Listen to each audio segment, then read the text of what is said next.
niwaase na kuwaomba sana, tuepuke migogoro kati ya sisi kwa sisi, migogoro kati ya mkurugenzi na katibu tawala, migogoro kati ya mkurugenzi na mkuu wa wilaya, migogoro kati ya rasi na mkuu wake wa wilaya. Tuepuke migogoro hii. Mahali ambapo kuna migogoro hakuna maendeleo, na wala hapawi mahali pazuri pa kufanya kazi. Sijaona mahali kwenye migogoro hadi leo, lakini endeleeni kukaa kwa kuheshimu vimo vyetu. Ukitambua kimo chako, mkurugenzi, huwezi kupambana na mwenyekiti wa halmashauri, huwezi kupambana na mstahiki meya, kwa kuwa unafahamu kimo chako, unafahamu eneo lako la kazi linapoishia. Ndugu zangu, ninazungumza haya kwa sababu ni maisha ambayo na mimi nimeyaishi. Mimi nimekuwa mkurugenzi, lakini niwahakikishie sijawahi kugombana na mwenyekiti wangu wa halmashauri. Sijawahi. Nimekuwa katibu tawala wa mkoa, sijawahi kugombana na mkuu wangu wa mkoa. Na leo mimi na mkuu wa mkoa tuko mule bungeni. Kwa hivyo mimi niwaombe, na hii niseme tena kwamba ninaizungumza kwa experience, tuepuke migogoro, kwa sababu tusipokutana kwenye shughuli za kiserikali, tutakutana kwenye mambo yetu ya kijamii.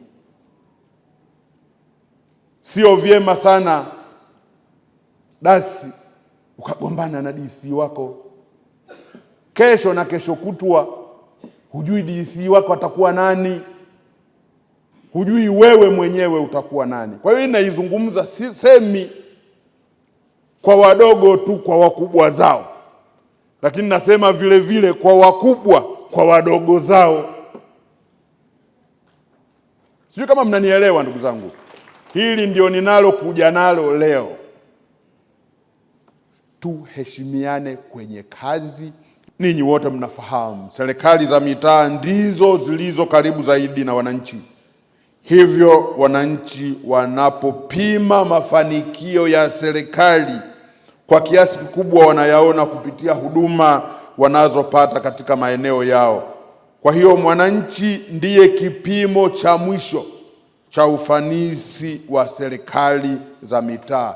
Tuwatumikie, tuwatendee kazi wananchi hawa ili waweze kuona serikali yao inafanya kazi kubwa na kuona kwamba serikali yao inapeleka tabasamu. Ndugu washiriki, nitumie pia fursa hii kumshukuru sana Mheshimiwa Daktari Samia Suluhu Hassan, Rais wa Jamhuri ya Muungano wa Tanzania, kwa kazi kubwa anayoifanya ya kuidhinisha na kutuletea fedha za uendeshaji wa taasisi za umma, miradi ya maendeleo na kuweka mazingira wezeshi kwa wananchi kufanya kazi na kupata tabasamu. Mheshimiwa Waziri, naomba nikuhakikishie sisi ndiyo majembe yako. Hivyo sisi kama wajumbe tunataka tu kuhakikishia kwamba TOA itaendelea kutekeleza majukumu yake kwa mujibu wa katiba yetu, lakini tutaendelea kuwa watekelezaji wa shughuli mbalimbali za serikali kwa maana ya malengo ya serikali, lakini na mipango ya serikali.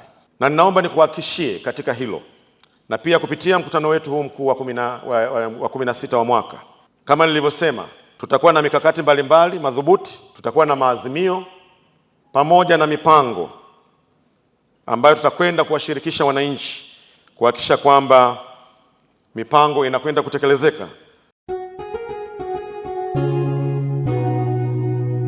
Kasako Media, tunaangazia maisha, tunaandika kesho.